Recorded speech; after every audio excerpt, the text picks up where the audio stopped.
And the goal is to bring you your next favorite band.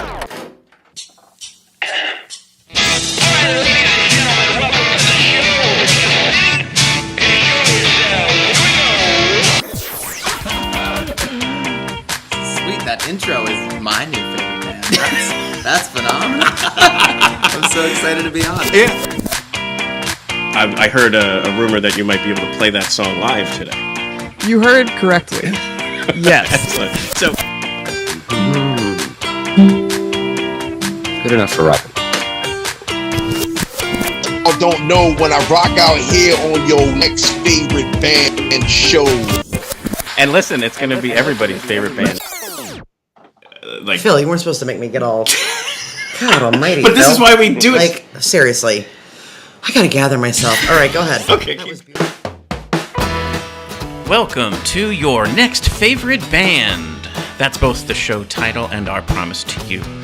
We here at Stereophilia Studio are tireless in our pursuit of finding incredible, genre-defiant artists who are either a hot, up-and-coming band or a group that has been delivering for years but have flown under the radar. Tonight, a honky tonk hurricane, the Philly-based Outlaw Americana of Roberta Faceplant. Each month, we will bring you live streams, audio podcasts, and perhaps even a live concert where you can listen to the stories and hear the music of artists personally curated by us based on what we feel will be worthy of your time. Be sure to subscribe and tune in to each episode because the possibilities are endless and you never know who will be Your next favorite band. Hello, everybody. Welcome to the show. I am your host, Philip Reese. And I am the co-host this evening, Mike Egan. And you are listening to... Your next favorite band. Yes. Yes, you are. And we've got a great one tonight. Roberta Faceplant, which is the moniker or the name of the band that is fronted by Katie Feeney.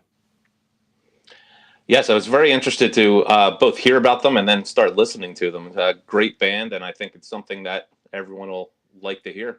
Yes, yeah. So, Mike, you've been a guest on the show during Music Fest, and this was a sound of a band that I kind of really thought might be your next favorite. So I was like, hey, let's bring Mike on to be the guest co-host and really just put this thing to the test to see if we know what we're talking about. So I know you took a listen to some of the music beforehand, but obviously it'll be different listening to it and talking to the songwriter and the front woman.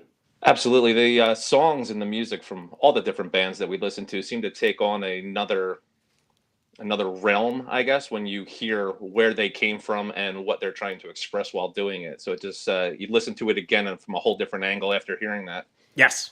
And that's why we kind of have that in the kind of like the show tagline of sorts, where we kind of talk about hearing the stories and listening to the music, because I agree with you. That's, I think, adds a whole other flavor to things, and that's what the show's all about. So before we get to the guest, though, first and foremost, we have a second wave of hurricanes, speaking of a honky tonk hurricane, about to hit Florida. So our thoughts go out to the families and people impacted by that. Just an incredible back-to-back storm is just insane. And this one seems like it's even going to be worse than the first one. So hopefully everybody's safe and that the aftermath, is able to get cleaned up pretty quickly. But obviously thinking about all those people impacted by the storm. Absolutely. Yeah. But the other thing I wanted to talk about here, as people heard throughout September, I was working through a froggy voice and a cough here and there. I'll try to hit mute before I cough. Still lingering. And just for the fun of it, I kind of started to research this stuff and came across, did you know that cough medicine was actually not basically regulated by the FDA for like the first large period of time because it was a medicine, like it was kind of prescribed. And okay. So I came across 1888. This one-night cough syrup was actually out there, and obviously you can't read the label from there, but I kind of wanted to show first what the bottle looked like when I found this article. So this one is a zoom in of that same label. And back then, 1888, the one-night cough syrup consisted of alcohol, not too uncommon to have that in a medicine. But it also had cannabis, chloroform, and morphine. So if I could get some of this, I think one night cough syrup is probably all you can handle of this. Absolutely, but it'll probably clear it right out for you. Right, and I love some of these other things. So it's skillfully combined with a number of other essentials. It makes this remedy the effective and beneficial one that it is. Here's the other great part.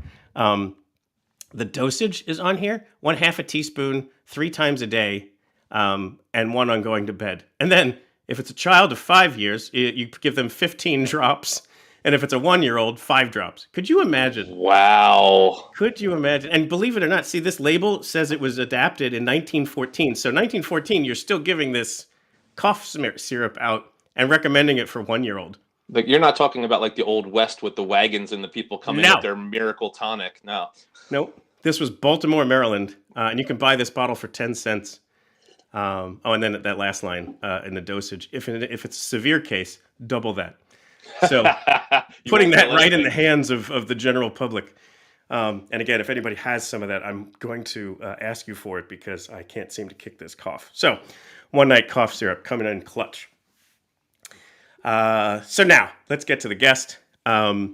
Katie Feeney formed this moniker, this band, this great sound. And we're going to get all into the amazing story called Roberta Faceplant.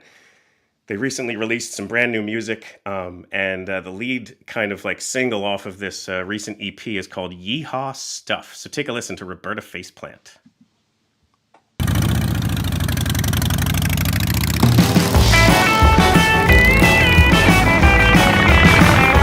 Sure like picking fights, late nights, dancing up and up the tide, leather spikes, shooting dice, hopping on the motorbikes, bandanas and Louisiana, calling when they're ready, they were never really get right.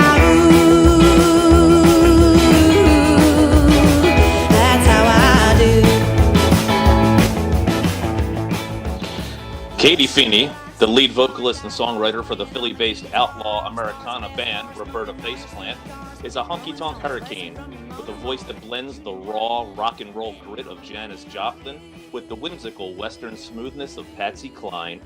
Staffed by a gang of mischievous musical veterans, Roberta Faceplant's live show is high-energy roadhouse joy infused with a rebellious spirit that'll keep you on the dance floor all night.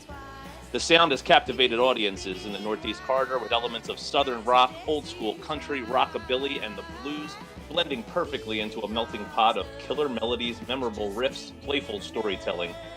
It's country, but you can hear the city. Roberta Faceplant's unique sound has already garnered international press and radio play. The band just released their debut EP, Yee Haw Stuff, on July 26, 2024, and is working on a follow-up slated for early 2025. Let's bring this back up, and then we'll bring Katie on the show.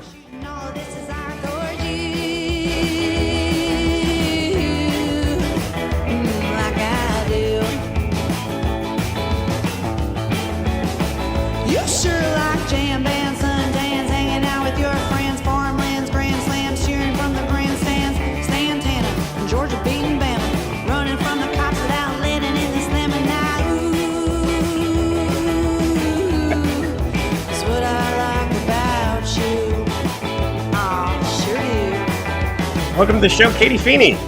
Hi, thank you for having me. I'm so happy to be here.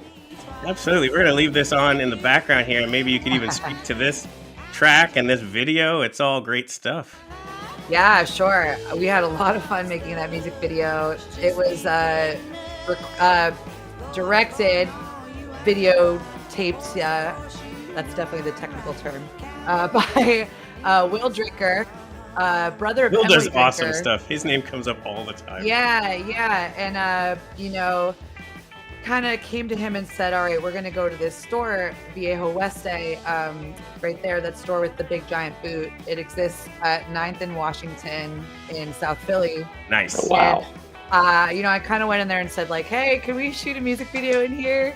Kind of coyly, and then, like, loaded in all the big lights and the cameras. They were very gracious. They let us film that when the store was open. And after we were done with that day, Will, really creative and awesome guy, was like, hey, I think we're just missing like another round of shots. And so we coordinated to go to Sebastian Riding Associates, where his brother Dan Drinker, he is really involved, and they were really, really awesome to let us shoot with the horses. But that was one of the best days of my life when I got to like sing Yee Haw Stuff to a bunch of attentive, sweet horses. Nice, that's awesome. And then my friend Matt Jaquette's the guy that you'll see on the Harley, because we needed a couple of those sites, so he let me sit on his Harley, ride on his Harley. But yeah, that was the one big music video that we did from the EP. So we really kind of put our all into it, and I'm really happy with how it turned out. Will's really creative and great to work with, and got the guys in the band to dress up and dance along, which I was pretty proud of too. So yeah, that's Yee Haw Stuff. And the track itself, let's talk about that too. Like, it really doesn't just lean in, it goes all in on this moniker. Let's spend a moment actually even unpacking this. Sure. So we're going to go more chronological through the whole story, but Roberta Faceplant is the name of the band. You still go by Katie Feeney. Yeah. But you do adopt kind of this Roberta vibe, even sometimes falling into a Tennessee accent. Yeah, no, for sure. I have to catch myself and be like, you don't have a country accent. I'm like, what the hell? What do you mean I don't? No, so right. The name actually came from my my guitarist, Mike Hoffman. Yeah. He many years ago, I was singing lead in a Led Zeppelin cover band. Sure. And he came up to me after one of those shows and said, "You're a regular Roberta Faceplant," which is a spinoff of Robert Plant. Right. And I was like, ooh, back pocket. Like, yeah, that's a fun stage name. Yep. Tuck that one away. And it's funny that we're jumping right into this, because there was some debate about whether I should just go with my name, Katie Feeney, when I was kind of deciding to really get serious about this project in the last couple of years. There's a really famous TikTok girl named Katie Feeney. Oh, right. I was going to bring that up. And she went to Penn State too. Just like I did. Yep. It's just like I had some trouble researching, because I would type in Katie Feeney and I would be like, and then see Penn State. I'm like, cool. And then I would be like, oh, I found her. And then you're waste like, nope. 6.5 minutes going, got to backpedal. Hey. So that was kind of a hard choice for me, because like in one way I was like, am I just being afraid to be like, this is me, this is my music, and like my damn name. I decided to stick with Roberta Faceplant because it is. It's kind of like, Beyonce has Sasha Fierce, like, sure, like it's the name of the band, but it's also kind of a character that I get to play right when I'm leading this project. I always make the joke that if, Katie Feeney did something, that's fine. I can blame it on Roberta Faceplant, Yeah. But I will respond to Roberta, but no, Roberta Faceplant is the name of the band. My name is Katie Feeney. If you search Roberta Faceplant, though, you're going to find us. You're going to know we're making Outlaw Americana, Roadhouse, fun rock music. And that's really, that kind of was the goal at the end of the day when it was coming time to decide, like, what are we calling this thing? And, what are we going to do with it? Yeah. And I think too, like, what I love about it is it's a character, but it's not a caricature, if that makes sense. Like, it's not this like comedic thing. It's legit honky tonk Americana outlaw music. It's not some sort of cartoonish, let me put on this vibe. So I think it helps you get there too. Like, it's kind of got to say, well, let me grab some Roberta here so I can get into this show. Right. It's kind of, when we first started doing this project, we were showing up in normal clothes, and I started kind of kicking it up a notch with the Western wear. And then, the boys kind of were like, if you're going to dress like this, we all got to just like, if we're going to do this, we have to lean into it 100%. Yeah, so, so that's where we're at. Yeah. And again, like I said, it goes far enough to where it's a genuine part of your style. In fact, let's maybe even get there in a second, but like, this is some of the music you grew up with. So it's not like it's something where you're just like, oh, this should be popular and it'll sell. Let me package this up and grab the reins. No, it's we like, weren't even this is thinking genuine that. music for you. Yeah, I mean, I think it's funny. I think it was Nate Runkle who made me realize this. There was someone else in an interview that I did where we were talking about growing up, and I had like my mom's music, which was like cameo and like, funk. And I I had a band for 10 years that I haven't been doing as much with lately called You Do You. Yes. It's an 8-piece band with the horn section. And then, my dad is really, and his brothers were all really into like, country music and Southern rock and John Prine. And so I always joke that my both kinds of music is like, I was raised with, with my mom's, I was doing my mom's music and now I'm doing my dad's music. So, but I grew up in Erie, Pennsylvania. Perfect timing. Yeah, that was what I was going to talk about. Yeah, which is like, it wasn't super rural, but there's definitely parts of my upbringing that were like very Pennsylvania. Like we would go in creeks and like dig up crawfish, we would go out and ride, 4-wheelers at my friend Christy Boots' house. Like, we were a little country. We'd steal beer from the Erie Speedway. So. I heard you also would catch catfish by hand. Yeah. I learned how to noodle a catfish. So, like, that's what I'm saying. Which isn't code for anything. It's literally. No, literally, like that's actually what it's called. Put your finger in the water. A catfish thinks it's a worm, and he'll. You got to be careful though, because sometimes catfish can get real big and have big teeth. Right. But no, I mean that's what I'm saying. Like when I say this stuff to my like born and raised in South Philly bandmates, are like, yeah, no, you're country. Yep. Yeah, there's definitely some legitimate. That all counts. Like. Yep. Yeah, you don't. It's not about state lines. It's about how you were. What you called fun growing up. Right. And I like all kinds of music, but when I was doing the funk thing and just kind of was like, also interested in this other sonic world, and it's really developed a lot over the last couple of years. But yeah, no, it does all kind of come from, music I grew up with and music I like and wanting to make it. And that comes through. I just mean like to go from, like you said, 8-piece funk horn led kind of party band to this. Some people might say, oh, she's just shifting to something that's going to sell better. It's not true. Like this is so genuine and so you. No, I technically started Roberta Faceplant in 2018, which was a little bit before this like country is back wave. Yeah, right. I like to say that I started it, but don't. I think you did. I think that we're going to break that news right here. Yeah, official word. You heard it on the pod. It's all Katie, the real Katie Feeney. So let's go back to the childhood though. So high school, you go to a performing arts high school.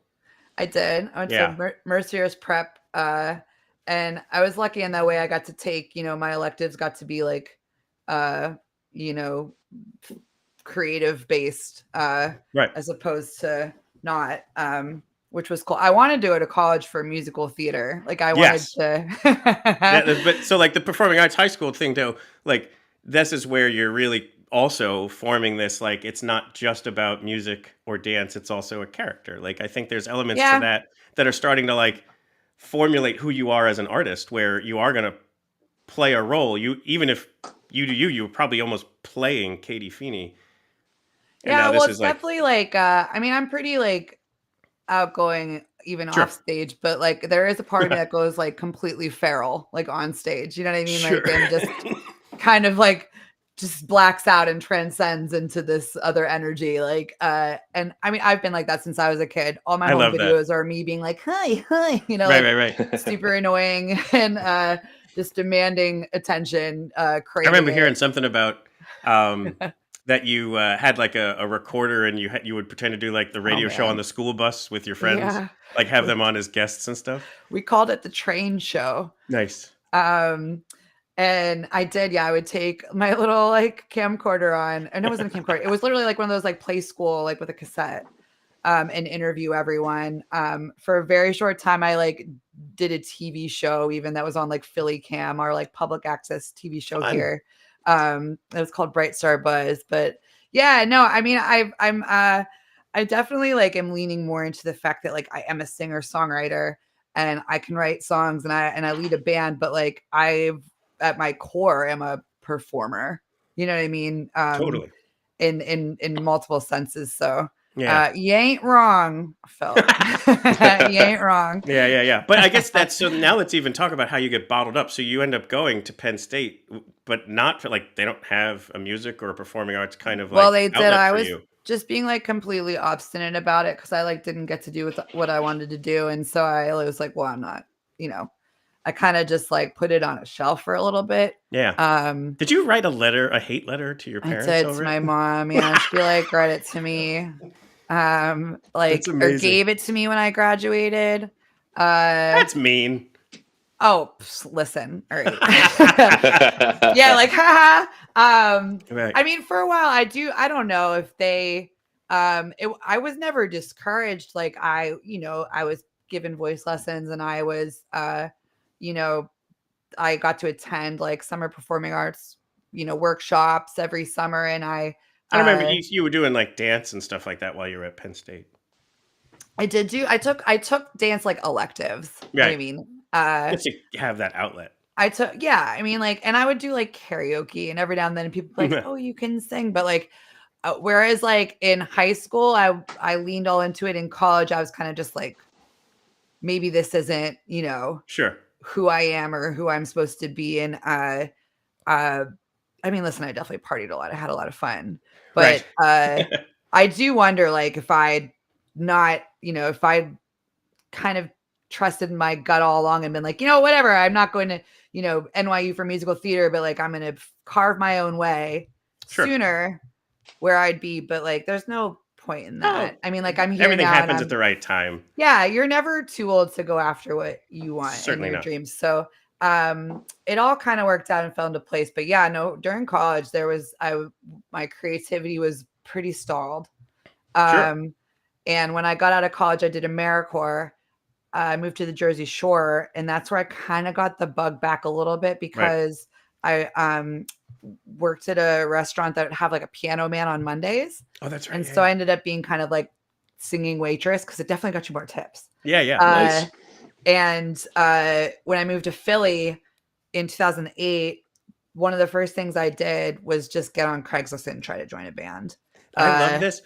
This is yeah. probably the 10th time Craigslist has come up as how bands were formed on this show. The first time I heard it was blown away. And then it just keeps happening. It's like it must be like Tinder for musicians or something like. Well, that. think about it. I don't think it's like that anymore. But like 2008, no, it definitely isn't. you know what I mean? Like, yeah, Right.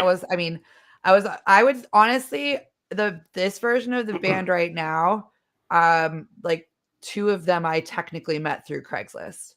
My drummer Aaron, who is the drummer in You Do You, Right. Originally, when my first drummer Tony moved to Brooklyn in that band, I auditioned 2 drummers. The first one really didn't work out, and I was like, "Oh my god, we're never gonna find anyone." And then the second drummer was Aaron, and he's been my drummer ever since for like the last, 12 years or so. And then Mike, who plays guitar in my band, I wish I could find this. I responded to an ad he put up about looking for like a psychedelic Grace Potter singer. Nice. And so Mike would fill in every now and then in You Do You. Mm-hmm. And just kind of when just kind of organically found a place to have Mike be in Roberta. Mm-hmm. But yeah, so like of the 2 people of the 5 of us, 2 of them I met through Craigslist. That's fantastic. Yeah. That's and you mentioned a little bit there. It shouldn't go completely unspoken about. You've done a lot of different work for different nonprofits. Yeah. So that obviously led you there to Jersey Shore to Philly. But little sidebar here, you did a long stint at Rock the Future and got that thing really established here in Philadelphia. Something to be very proud of. Oh, thank you. When I look at where they are now, I am really proud because we were such a small team when I worked there. I worked directly with the founders, Jess and Josh Kraft, and they're just still doing such great work. They've gotten so big. What used to be just my job is a whole department now, which is great. Yeah. But when I left Rock to the Future, it wasn't because of any falling out or anything. It was literally in like the fall of 2019. And I was like, I'm going to do music full time. Right. Having no idea what was around the corner Of at course. all. But yeah, no, I was at Rock to the Future for a long time. Before that, I was at a place called Clean Air Council. Right. And before that, I was doing this program on the Jersey Shore called New Jersey Community Water Watch, which was like a hybrid of New Jersey PERG and AmeriCorps. So yeah, I spent the better part of my 20s trying to Make fix the world a better world, place. Yeah. and now I'm just like gonna just F it. Let's just play sing music. about it. No, I mean, like I had a really nice conversation with my friend Kiki the other day, because she's like really in the movement still, and she's like, art is a really important part of It it is. too. Yeah. So just because you're not out there, literally like leading the protests anymore, it doesn't mean that like your contribution is invalid. And that made me feel really good and like helped me lean into the part of my craft where I can let that all out. And so a lot of our songs now are political, and they've been in UDU, and they still are now in this project. Yeah, we buy into that too. If you're familiar at all, like we do a show in February called Listen to the Dissonance, which we bring artists on to speak about mental health. Yeah, I saw that. That's very cool. Very important. And then April, around Earth Day, we do the No Planet B Jamboree, which is dedicated to the environment. So hell yeah. We try to say, like, listen, we're going to try and point people to new music, but not just the music for the music's sake. Let's also kind of shine a light on to some topics. It's like if you got a platform in any way, you kind of have to like in some way put your money where your mouth is, however that makes sense to you, Yeah. So hell yeah. Yeah, so I love seeing that when an artist has that kind of combo too. So I wanted to definitely point that out. Let's talk about your persistence too. So like as a musician, that 2008 time frame. Well, let's even talk about this. Another quick sidebar. You come to Philly at the time of the Phillies are in the World Series. The Eagles are doing really well. And so you're like bombarded by all of this mayhem on Broad Street. I moved right downtown. I lived at like Locust and Juniper. And I moved here in September 2008. And I was like, what is going on? I mean, listen, we knew how to ride at Penn State. Don't get it twisted. We've got plenty of riding skills. They teach that senior year. But I was like, is it always like this? I actually was lucky enough, won like a raffle to go down for one of the World Series games. And it was the Monday night so the Phillies are in the World Series. And the Eagles had Monday night, I think it was against the Cowboys. So, like, that whole area was, like, a bazillion people. Yeah. But once you got, like, if you left yourself enough time to get down there, it was so fun. Like, just the parking lot was packed all night. Both teams won, I think. It was, like, such a fun vibe down there that night. Yeah, it's a lot happier city when we win, man. Right. Very much so. Right. Which may not be happening Everybody tonight. who's tuning in right now, I'm sorry about how the game's going. Yeah. Shirts. I haven't checked the score. I'm not checking the score. But so this is kind of like, Phillies being good last year in the World Series this year again, or, so you feel right at home, basically. It's back to 2008 for you. It's like a perfect cycle, yeah. Yeah. But so I think this is a fun thing to talk about here. Not fun at the moment, but I think in retrospect is like you were in a band and they kick you out. Bunch of jerks because they didn't want to have a female singer. So I hope they failed miserably after they were that way. But I mean, they did, which is a bummer because I mean, Rob was such a great songwriter. But yeah, I mean, I wasn't going to name names.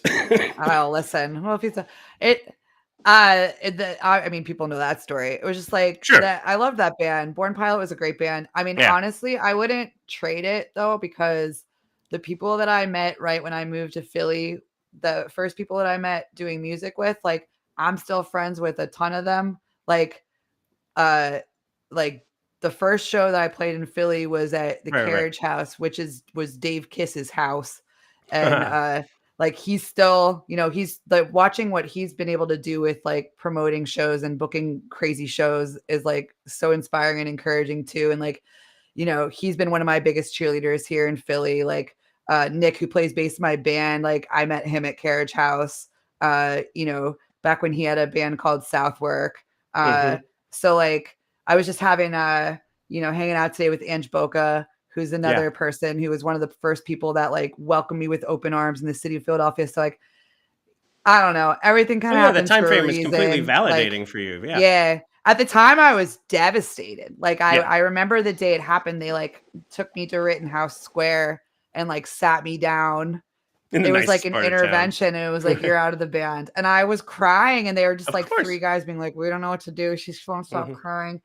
And I remember I went out to get a drink with my friend Natalie after that and was just so crushed. And But like, I think I got up like 2 days after that and was like, I'm gonna learn guitar. That's what I was going to say. Like, that's what the point of this part of the story is, a perseverance of, And I I'll pick did myself at the by the time, bootstraps. And like, learn poorly to play guitar. isn't and this then where you went to go get a guitar, teacher, and I you did. find a husband? And then I met, so I was working at Clean Air Council at the time, and I was telling the story to my coworker, Katie Edwards, and her roommate at the time was my now husband, Drew. And she was like, well, my roommate just sits in his room all day and he plays guitar and he's pretty good. Maybe he could teach you. And I was like, cool, I know him. He doesn't seem like a creep, like I'll take lessons from him. And I think I got to like F chord and he was just like, you should find a real teacher. And for a while, you know what? There's quit. a really funny double entendre there, too. I know. I was going to make it, but I was like, am I? Well, we didn't talk about cursing and if I'm allowed to. Yeah, absolutely. Okay, good. I might have already. Yeah.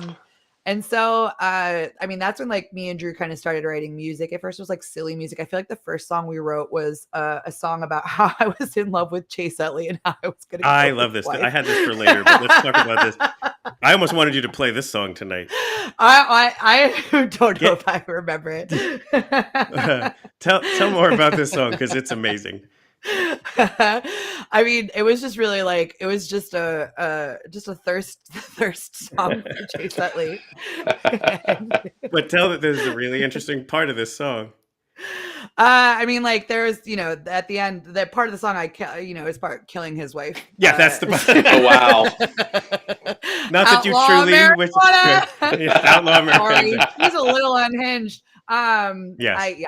I can't. I've always been like this. But like after it evolved into like other songs, and like honestly, two of the songs that are on the EP are songs that I like tried to write by myself, and then kind of showed to Drew, and he like added chords that I didn't know, and like helped me with the structure, and like we played those songs, Lucille and Darling My Dear, and You Do You for years, until I was like, these don't fit in this band now that we have like chords. And that's again that's where like it's the seeds of Roberta Faceplant right there. Right. They were always kind of there. Like, right. Like that I could do this other thing. You know what I mean? Because like I also feel like with You Do You, I was definitely like striving to be. I don't think I've ever said this out loud. I was definitely striving to be like a singer that I wasn't. You know what I mean? Like a lot of the singers I really liked as a kid, that's just not how I sound. Mariah Carey and Whitney Houston and like these big like R&B voices. Like anything I do is gonna be rock. I've kind of like had to really accept recently and like, but like accept in a good way and like lean into it and be like, okay, great. That's what I'm working with. And that's who I can be. But like growing up, I wanted to be like Christine in Phantom of the Opera. Like I wanted to be the soprano. I was like, at a school where there weren't that many boys. And sometimes they would make me sing in the tenor section and they'd be like, stop, wait, tenors sing. And I'd be like, sing the soprano part. You know what I mean? Like, but yeah, I once me and Drew got rolling with the songs, I was like, okay, well, you're much better at guitar, so maybe I'll just stay in my lane. Right. But really over the last he is a very good guitarist. He's a very good guitar player. Yeah. Over the last year and a half, I've been taking lessons. Again, I have a really amazing teacher. Her name is Kimmy Clauser. She's in a lot of awesome bands like Mandy Valentine and Secret Nudist Friends. Her main brand is called Pillow Princess. And she's really hard on, she's really tough on me. She doesn't let me say that like I can't do it or my hands are too small or like what, all the excuses I'll make. But it's very, that though. Oh yeah, for sure. Like it's been very freeing to finally be like, I have fun when I pick up the guitar as opposed to just getting frustrated about how bad I used to be. You know what I mean? But for me, it was more like, I wanted to be able to communicate better with my collaborators because a lot of times I hear songs in my head and when it comes time to explain it, I'm like, it goes like this, and I'm just like, right, you guys know what to do, right? And I get frustrated and like I would. And weirdly, like, a lot of times they would know what you were talking about. I mean, it just took them a long time to like learn my language in that way, but like now I need to learn their language. You know what I mean? Like, and so like I can be like, it's an A and it goes 1 4 6 or you know what I mean? Like, and like a lot of times lately, it's not even like I've gotten better. Like recently, there was a song that I started writing in November that's been in my head, and I'm like, I gotta just sit there, and figure it out. and I couldn't do it. And you know, like I can't remember if it was Kimmy or I think it was my bandmate Nick who was like, sit there and like sing the melody and like find the note, and then you know the fretboard, so you can figure out what the note is. And that was really empowering too, to be like, okay, I can translate myself to you guys now a little bit better. It's less frustrating, and it just kind of speeds up the process of creating songs and getting them road ready. So what's cool about that is that like now I have a backlog. Like we just put out 6 songs. We laid another 6 down, the basic tracks for them in April. And I'm just now kind of getting around to like really getting serious about finishing this next 6, which will be our second EP. And then even after that, like I have just like a folder of ideas and half-written songs, and like I counted them up the other day, and it's something like 25 or so between like the ones I've written and some of the ones my bandmates have sent me. Like I'm like, all right, this is a good place to be, you know, like kind of have like a lot to work with, and just put it out in a more quick way without fear about it being perfect or right, which I used to just stress so much about. So it's definitely been freeing to get back into learning guitar and to learn music theory with it, so that I can just be a better songwriter. You know what I mean? Like I like learning. It's always fun to learn something new, but like when you really start to grasp it, it's really rewarding. So it's been a lot of fun. It's been a lot of fun to learn. And it's amazing too when someone just has raw, innate songwriting talent without any of that like music theory training or instrument training. Like it's incredible that that's all inside of you, and who knows what else is there that has yet to be kind of unlocked because you don't know how to pull it out. Right. But now with these different moments and the maturity and all this other stuff and just encountering us, you're finding more and better ways to get that stuff to come out, which is just going to inspire even more. Yeah, for sure. I feel like I have more tools and more confidence and belief in my abilities, you know?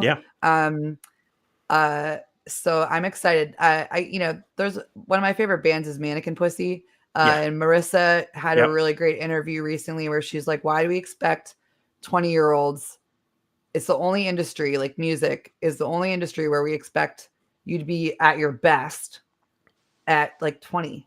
Right. And it's like, no, like I've had, 15, 20, 15 years of experience doing this. And I do have like every now and then the little, like the 20-year-old kids who come around and call me an elder. And I'm like, ooh, okay. Yeah, right now. I could do that. But I think like Marissa ends this quote with she's like, I'm 35 and my best work is ahead of me, And so like I feel kind of encouraged right now that I'm like, no, I really do think like my best work is like right here and ahead of me. So I finally feel hopeful about music again. Like I was saying this to a friend the other day. Like I finally feel like this is working and I'm good at it and people like it, and I haven't felt like that in a while. So that's so awesome. So you're catching me on a great day, guys.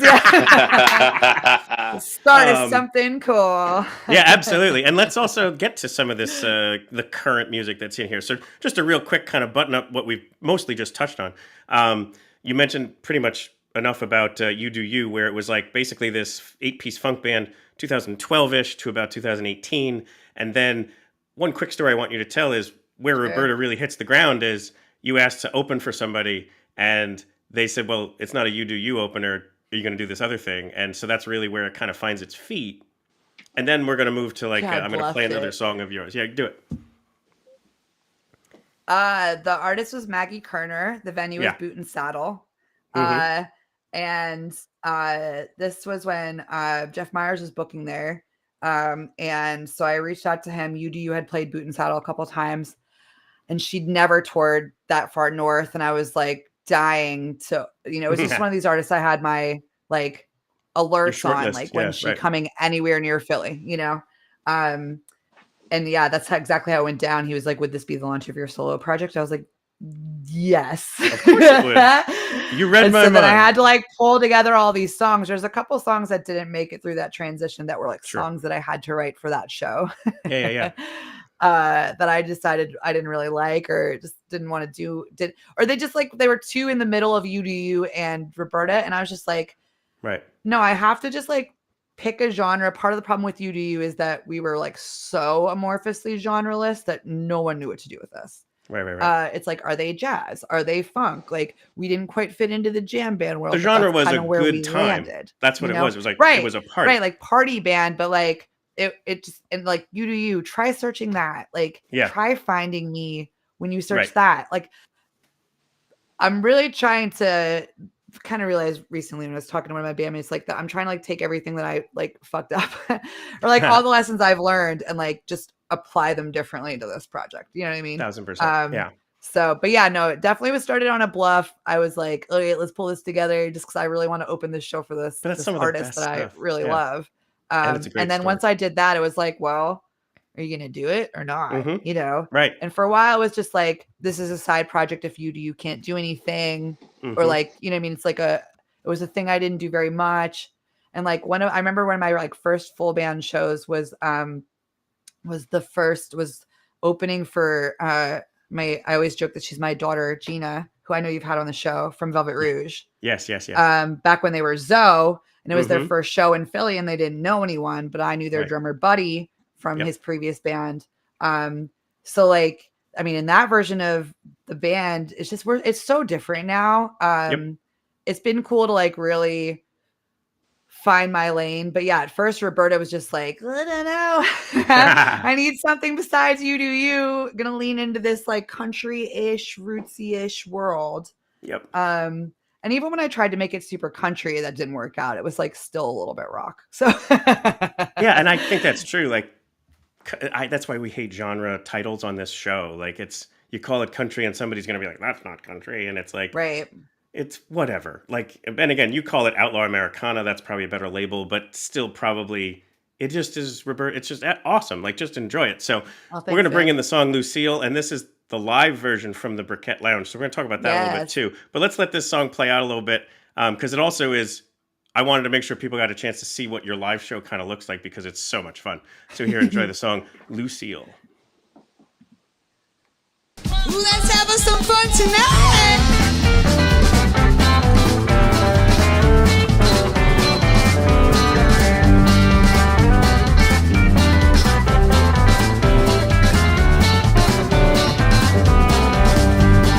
Painted you a picture of a Philly-based skyline, and I knew it was a bad day, so I poured you a glass of wine. Well, sit on down and tell me what it's like to be out there while you're at it. Lucille, could you fix my hair? Is it real? Lucille, is it real? I can depend on the friends I have right here. Be real, Lucille, 'cause it's a steal. All I spend in the end time on the friends I have. Oh yeah. Mike, is this your next favorite band? Absolutely. I can't wait to get to see you guys live. Mike, so we were going to come see you, and we'll get into your lineup of upcoming shows. We wanted to come see this Briquette Lounge show because you do basically like a residency there where it's like a once-a-month type of show. Yeah. Unfortunately, the date that's coming up we can't make, but we're going to definitely do it at some point because also a great place for barbecue and stuff, like such a fun spot. Oh my God. We love it there. We try to make it out there like once a month. Really good people. Honestly, the best barbecue I've ever had. And it's just like, I don't know. There's nothing like it. It's like the closest thing to Nashville I've ever played. Right. Philly has these spots. Like, it has some of these like nice spots for this type of vibe. Now we have to go all the way to Westchester for this kind of fun. True, that's true. I just more mean Philly and surrounding. I mean, we're in Bethlehem, so like it's closer to Philly than we are. But that's true. I also wanted you to speak to the band, like if you don't mind announcing the members of the band. Oh yeah, I love my band. They're the best band in the whole world. So you already know we have Drew on, usually on lead guitar, Drew Parker. Although I would say increasingly he's been given the lead guitar duties here and there to Mike Hoffman, who's my other guitarist. And Mike is in a bunch of other amazing bands. He plays with Emily Drinker. He has a band called The Funky Tea, and he fills in a lot with a lot of our friends. And Aaron is on drums. He was drums in You Do You, and I kind of pulled him over for this. And then on bass, we have Nick Anastasi. And he has been in a lot of really awesome bands. Fat City Reprise, where he played guitar, and he played bass in a band called Southwark. And he also has I sing in his band Honey Butter, which we only do like 1 or 2 shows a year with, but it's a lot of fun. We do like a bunch of like Led Zeppelin songs, and I get to like scream. Nice. But he's doing like a Nirvana cover band show coming up too on December 7th at Silk City here, where they're just going to do like 2 Nirvana sets. So Nice. yeah, everybody's awesome. They sure are. It's been this version of the band, like this lineup, for like definitely the past like 2.5 years, which is really cool because we're starting to like new songs, we're writing them together, we're changing up how we do them live, we're creating some cool mashups, and like because we've been playing together for so long, like we're really tight. So Yeah. So it's a lot of fun to play with those guys. They're really great. Yeah, absolutely. So you this album or EP or whatever you want to call it came out earlier this year. That Yee Haw Stuff, Lucille's on it. Yes. And you had mentioned that song was written much longer ago and was even part of your You Do You kind of set, even though it didn't quite fit. Yep. You pull it out, you bring it back here with this more of the rockabilly or what do you want to call it vibe. And it fits this so much better. So this comes out early this year, but like you said, you already have more music, already tracks laid and stuff coming out in 2025. So, get on the Roberta Faceplant train because Yeah, and I don't know when it'll come out. I mean, I said early 2025. We were working on that with Todd McCoy. just at take early Cambridge out Sound and just say Studios. 2025. I know I should. I did that a lot last year. I was just like, I said like spring 2024. This is summer 2024. Yeah. I know I shouldn't be so. I don't have to give people that much Undercommit and over information. deliver. But yeah, I think like in this month I'm gonna try to finish a lot of it up. Nice. Because we've been playing these songs out so long that like now the tracks we recorded in April, like we're already kind of playing them a little different. And I'm like, we're not re-recording everything. Like we could do a live album. Like we got more music to make. But I mean it's both a good and bad problem to have because sonically you want it to sound as good as possible, but I also you need other people to be able to hear it. So Totally. recording such a long and tedious process. And I had to finish the first EP before I like started to finish the second one. Absolutely. But I'm excited to be announced exactly when, but I promise it'll come out next year. Please tell me Lizard in a Bar is on that one. Lizard in a Bar is on there, and Lizard Nice. in a Bar is a true story. That's what I wanted you to talk about because that song sounds so fun. Lizard in a Bar is a very true story. So I host open mic at Milk Boy South Street. Yeah. At 4th and South here. There's 2 Milk Boys. There's like the Big Boy Milk Boy that people might be more familiar with at 11th and Chestnut. But they have a smaller room in South Philly. It's like a 50 cap little room upstairs. It's very intimate. It used to be a bar called Lickety Split. And one night I'm hosting open mic and there's this young woman there and she's there with my friend Cool Jazz, who's a musician. I don't want to age him, but he's, he had friends that had canes to get up and down the stairs. So, an older crowd and this younger girl's with them and she's being awesome. She's all hype all night. And all of a sudden she just like produces this baby lizard. Live, and not like a like one. a baby bearded dragon, like it was in her purse. And of course, being the 40-year-old child that I am, I was like, lizard, kind of forgetting that there's probably rules about not having lizards in places where they serve food. So she's told to leave.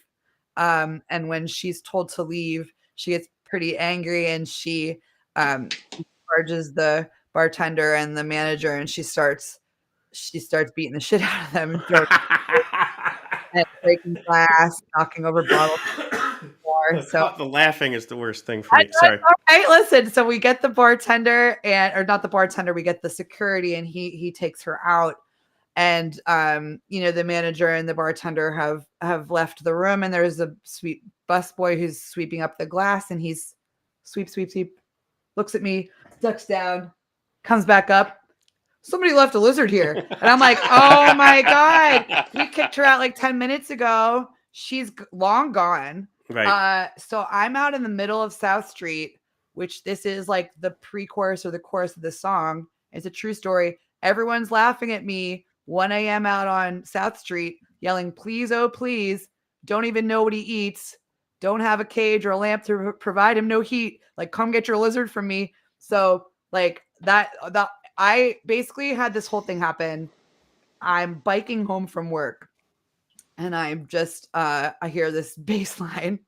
It's like dum dum dum dum dum dum dum dum. And so I get in the house, and Drew's like, "What? You were texting me all these cryptic things about lizards. I don't understand. Are you okay?" I'm like, "Shut up. Yeah.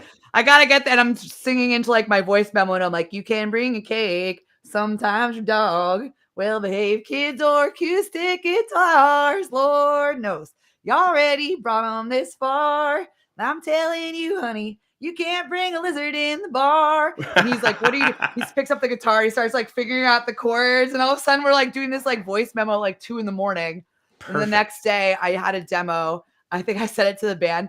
I came back the next week at open mic and performed the song for the bartender and the manager, and they're like, "What?" So like that story, if I have like a really listening audience, Yeah. instead of letting them do a solo, like I will just like expound and tell the whole story the way I just told it to you. Sure, And be like, no guys, this is real. Like, and it's caused several at the bars that we play at to be like, what is our lizard policy? Right. We don't know. Yeah, Are we don't- lizards never. allowed at the Bricket Lounge? Like, we're not sure still if they are or not. They're probably not. Lizards carry salmonella and all sorts of rough diseases. stuff. Yeah. I learned. But yeah, like the next set of songs is fun because Did you rhyme something with salmonella? no, I should have worked salmonella into the song. I should have. Yeah, there's Yella. There's a couple of them. Yeah. But that's an example of a song that just like poured out of me, and I couldn't stop it. You know what I mean? And it's also like, such a fun, true story. oh, it's so funny. Like, I have like a whole music video concept idea for it too, where I'm gonna have like a friend, like a grown ass man dressed as like a lizard, like in a, those like onesies, like Of course. Amazing. and we're gonna go to a bunch of different bars on South Street, and they're gonna kick him out, and he's just gonna be like, "What the?" like, and so I'll probably have to call Will up for that one again. Totally. But no, this next batch of songs is really fun. Whereas like the first batch of songs was kind of like, okay, this is like,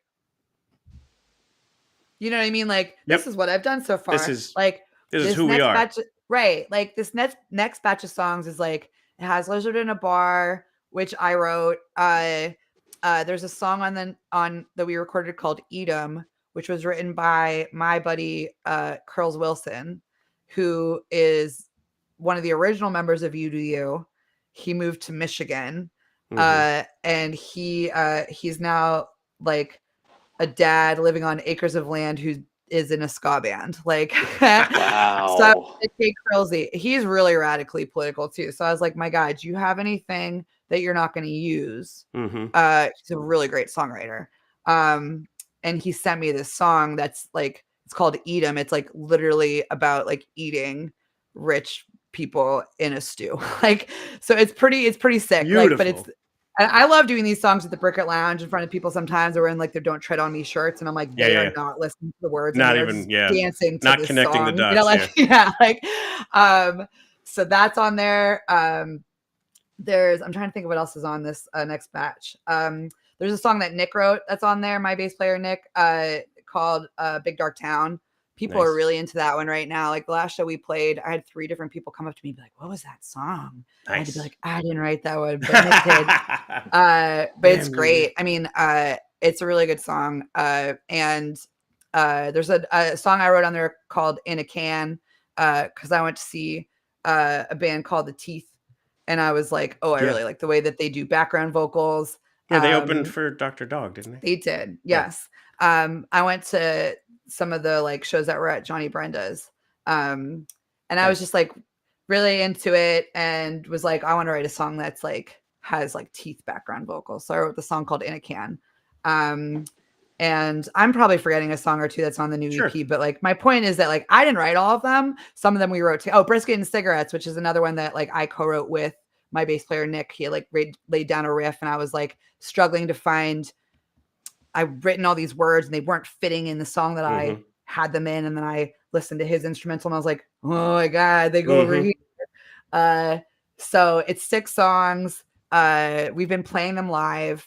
Right now, that's the only place you can hear them. But by next year, it might be like a Yee Haw Stuff Part 2. I'm not sure, because it would be cool to take both, all 12 songs and like press a vinyl, maybe. Yes, but don't hold me to that. Yeah, no. A lot of bands have been doing that, where they release. I would love to. Yeah, because there's people who are like, oh, you got to get content out in singles, and they're like, I still want to release an album.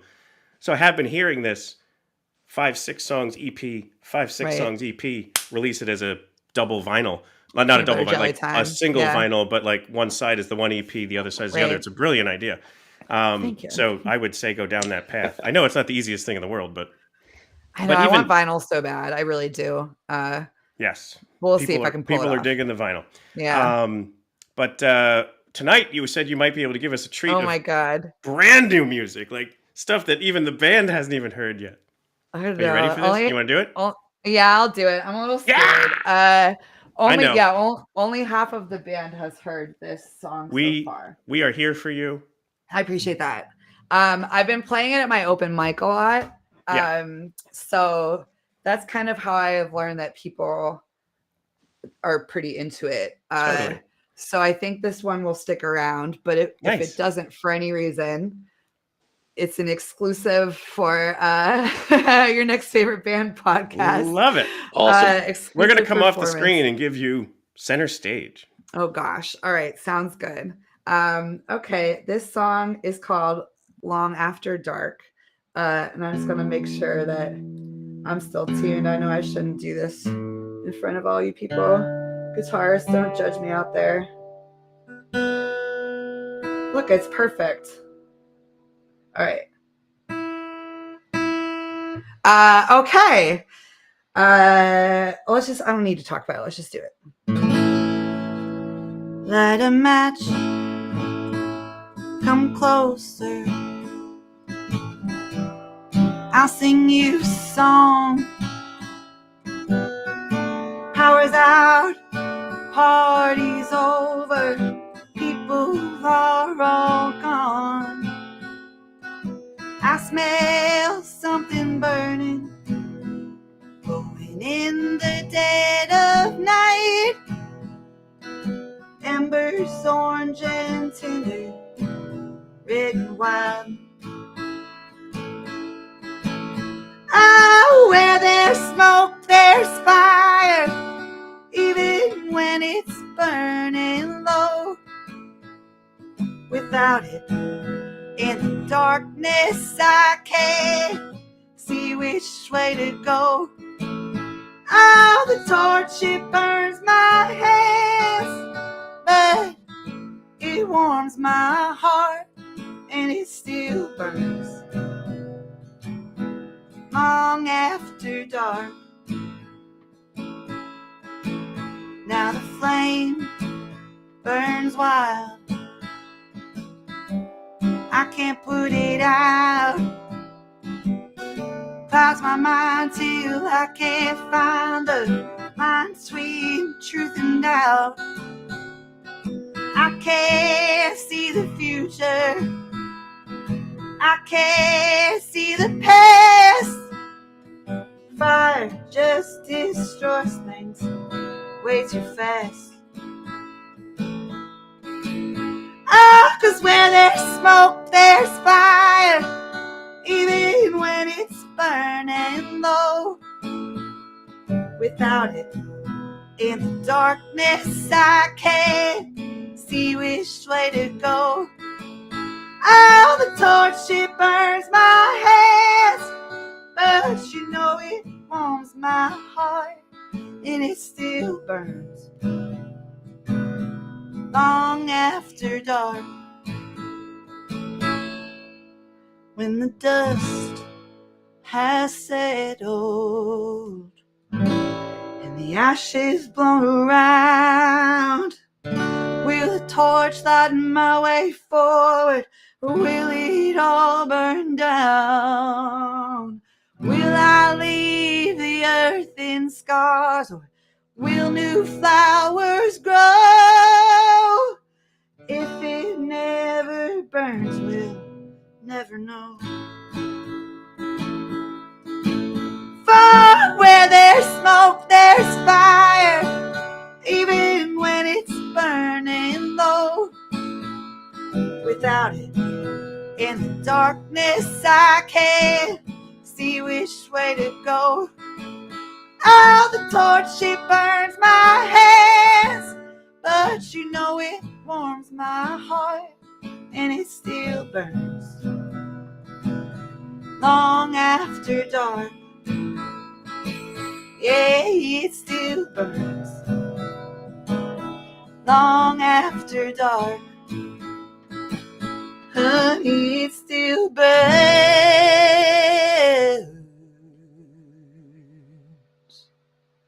long after dark.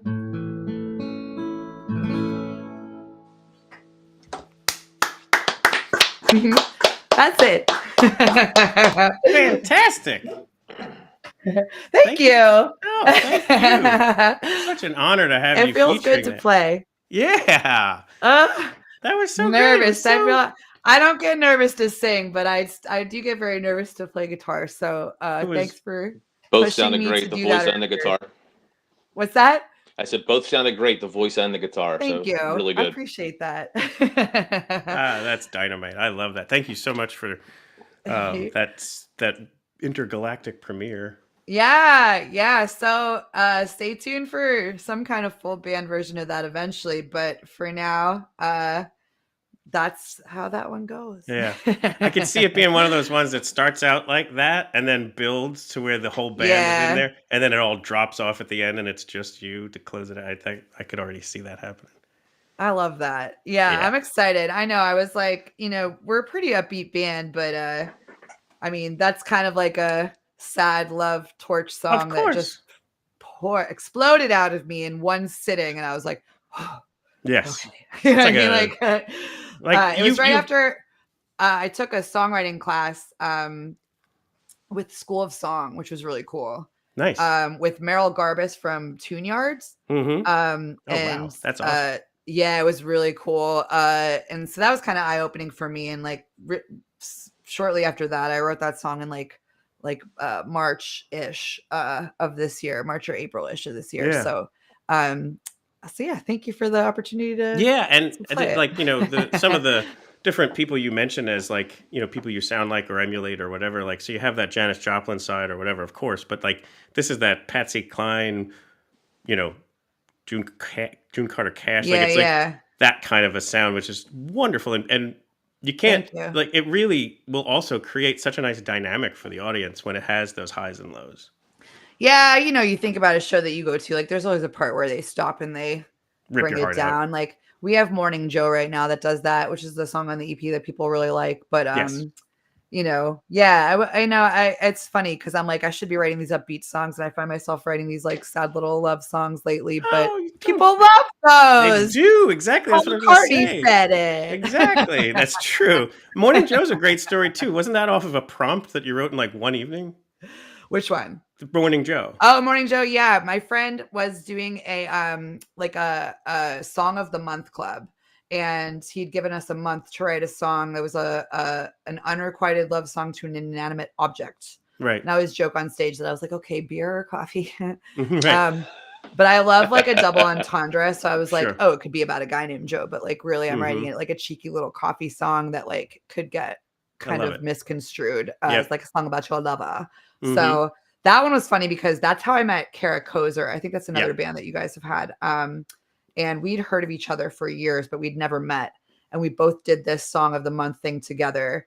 And we both waited till the night before to write our song under duress. Right. And probably whiskey. And we both, well, not her. She's a sober gal. That's right. But she recorded hers as well and released it. I think she beat me by like a couple months because she's super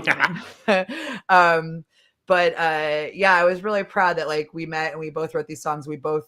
They saw the light of day. These like songs that we wrote for like a, kind of just like for fun. Yeah. So sometimes I sit down to write a song and I'm like, I can't. And then sometimes I'm trying to do something else and I'm like, sorry, there's a song in me and I have to stop everything I'm doing right now to get it out before I forget it, Yep. So I'm like a little stoner goldfish. You got to like get these ideas out of my brain before they're gone forever. Right. Yeah, we actually haven't had Kara on yet. We've been in talks to do it, but it just hasn't landed. Yeah, no, we would love to have them on. They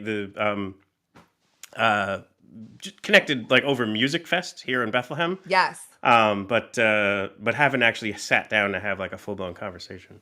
Well, she's a firecracker, so you'll enjoy it when it happens. Yeah. We're definitely. You think I've got energy? Kozer's like, I always tell people, we just did a show with them at Ladybug Micro Fest in Delaware. I love the people who do Ladybug, the people at Gable Music Ventures, and it was like her first like Ladybug-ish show, and we went on before them, and I was like, there's very few people that I feel like I need to step my game up around. Sure. You know what I mean? Like, there's very few people who, I don't mean this to sound overconfident. No, I got you. I mean, there's very few people that I don't think I could blow right off the stage.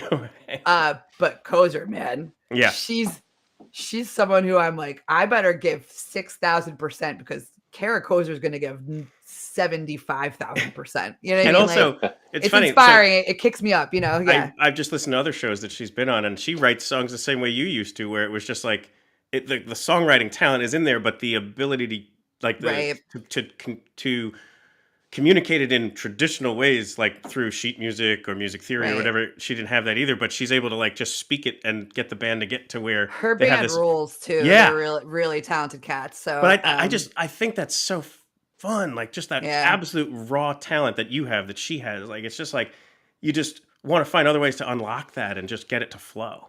Yeah, and I've been feeling that lately too. I'm like, I should take more of these like songwriter classes and just like, I mean, shit, if that song came out of it, let's let's get some sponsors for you. Like, let's get some corporate backing. No, it is. I feel like I'm in a very exciting point in my career, and I have a lot of great peers to look up to in Leon for support, and I have a really awesome band who I love and trust every single one of them. Like. So it's an exciting time to be firing on all cylinders. And I am really excited for what comes next, for the first time in a while. Yeah, it feels Let's bring up the site here so we can get people to know what shows are coming up. Here's honky tonk. I know, I got quite a few. So this is the main page. You can check out some videos and some music. But let's go back up to I'm glad I updated this last night, Philip. Click on shows. Oh, wait. Actually, before we get into this one, I hope this overlays. I actually have this here because it's just like the thing there. This is what tomorrow is. Yeah. Because it's such a great thing. I wanted to get into more of what it was about. Yeah, I'm very excited that my friends in punk bands think that I'm punk enough to do this show with them. That's awesome. But this is tomorrow night at Century Bar, which is like Gray's Ferry neighborhood of Philly. Oh, the address is right there on 29th Street. We are doing a benefit show. They're going to do these once a month, I believe. And it's called Shelter and Sound. This one is raising money for a family in Gaza. I think it's a really great cause. This world is a dumpster fire, and people are just facing atrocities that, funded by our tax dollars. So like, not to be too, straight and narrow about it, but like, we got to do whatever we can. So hopefully we can raise some money tomorrow to help this family survive what's going on. And we're playing just an acoustic set to open it at 8:00. And Trash Boy is a really awesome band. And then Brandish, sonically, it's going to get loud. So if you want to rage out, definitely come by tomorrow. It's $15 suggested donation. And it seems like they're going to be doing some more of these. So I'm, honored that my friends asked me to participate in that. So that's tomorrow. I'm excited about it. Yeah. And then this Saturday is one of those Briquette Lounge shows. Saturday the 12th will be at the Briquette Lounge, Do 9 you play p.m. 9 to 1? to 1 a.m., baby. Holy smokes. That's like the good old days. Yeah. It's fun. I mean, we definitely play a lot of originals in that set, but you know, if you're just someone who likes to come out and hear songs, crowd pleasers, we got plenty of those for you too in that 9 to 1 set. We usually do 3 sets. And it's a lot of fun. That's a full band show. And then the next big full band show is going to be November 1st at Harmony Hall. Which I've never been to. It's in Manayunk. It seems like it's a cool, like old historic, like building. Nice. And that's also going to be a benefit show. We're raising money for a bunch of different mutual aid organizations in Appalachia to help people who've been impacted by Hurricane Helene. Yeah. Yeah. I mean, that's something that means a lot to me from my past work as a, climate change community organizer and policy, lobbyist, agitator. So that's another way we can just, put our money where our mouth is and use the tools that we have to help out our, brothers and sisters. And that one's going to be with Olivia Ellen Lloyd and Red McAdam. They're 2 incredible alt country acts. I believe Red's from Arkansas and Olivia is from West Virginia, but she's out of Brooklyn right now. Brooklyn has a really awesome kind of like country honky tonk music scene. So we'll be in New York on November 16th at the Bitter End. It's our first time at the Bitter End. Not our first time in New York, but big show for us up there. So those 3 I definitely wanted to highlight. We're also doing a cool show on Veterans Day on November 11th here in Philly. In the spirit of like, do it yourself.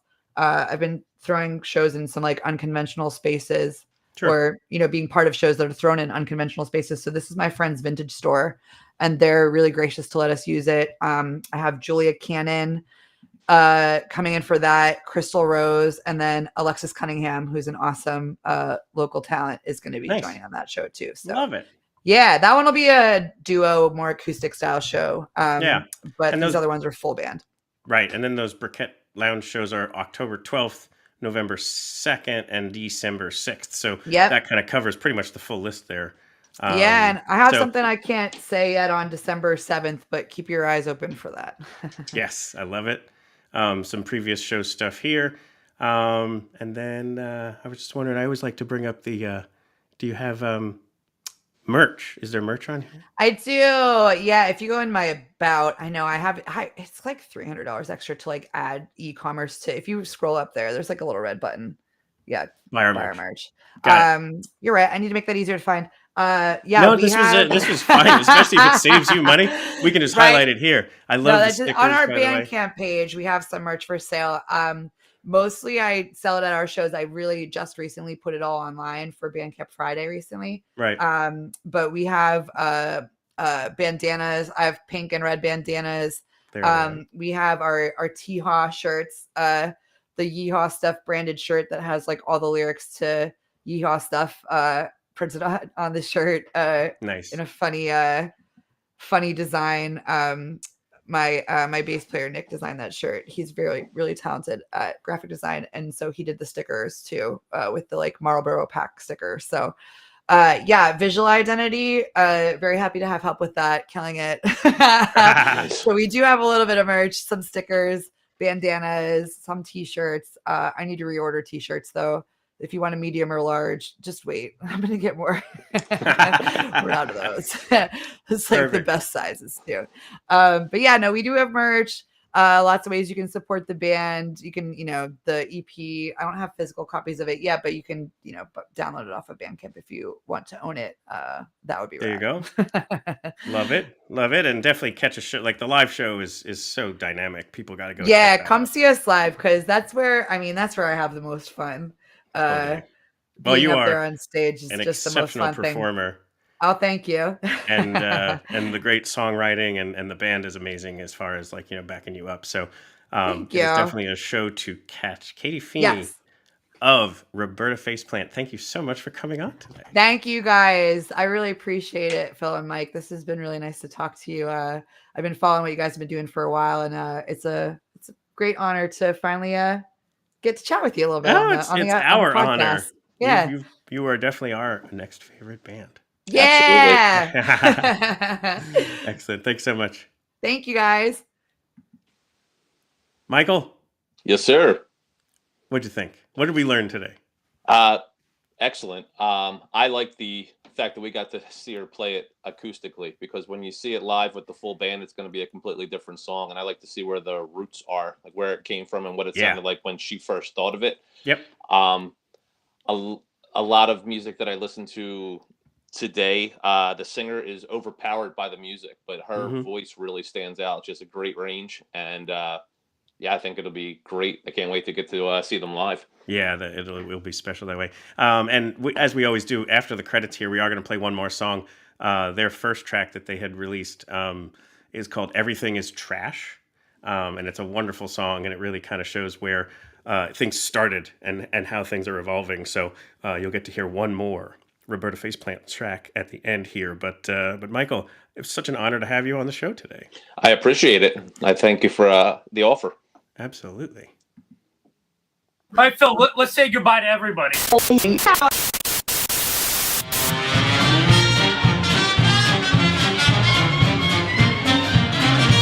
Mike, there's your head right there. I just saw that. It's the first time I ever noticed it before. Nope, it's been there every closing number. This is Blair Crimmins and the Hookers from our wedding. But we hope you have enjoyed, not Mike and I's wedding, my wedding to Christy.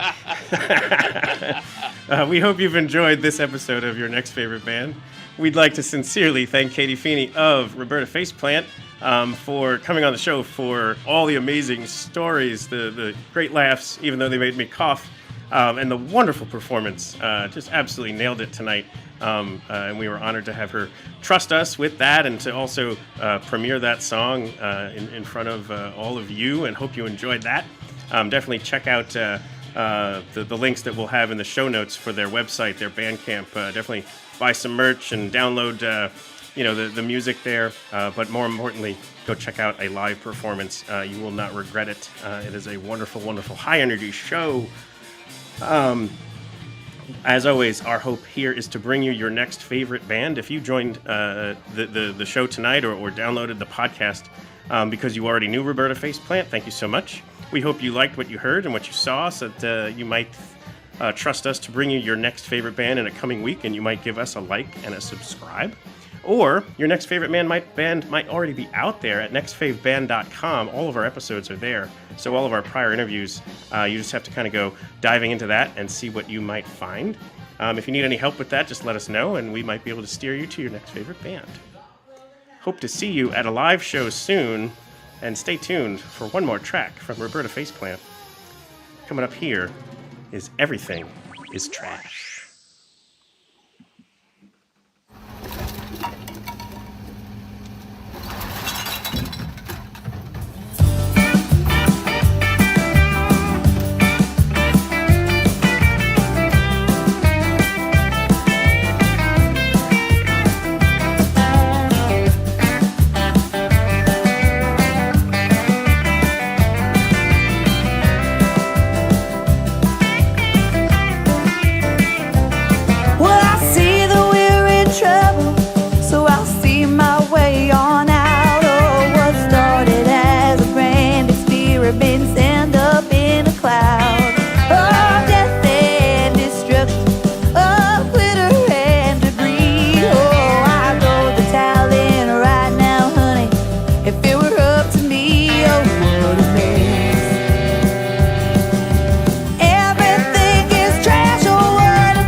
Their side is evil, but my side